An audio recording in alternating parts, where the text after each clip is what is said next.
All right, quick update on a 75 C10 backyard restoration. As you can see, the front clip is painted midnight blue. This is Joe's first time painting. I mean, I think he did good.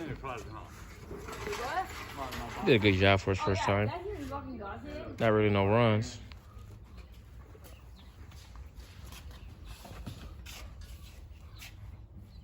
That's just dust. Gotta get washed.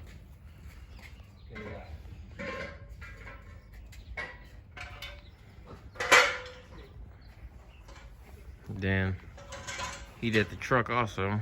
We're about to push this in the back. Frame is done.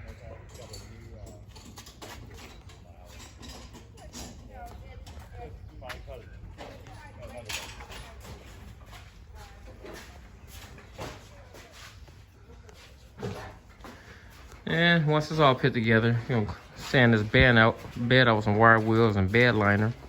Truck used to be red, now it's blue.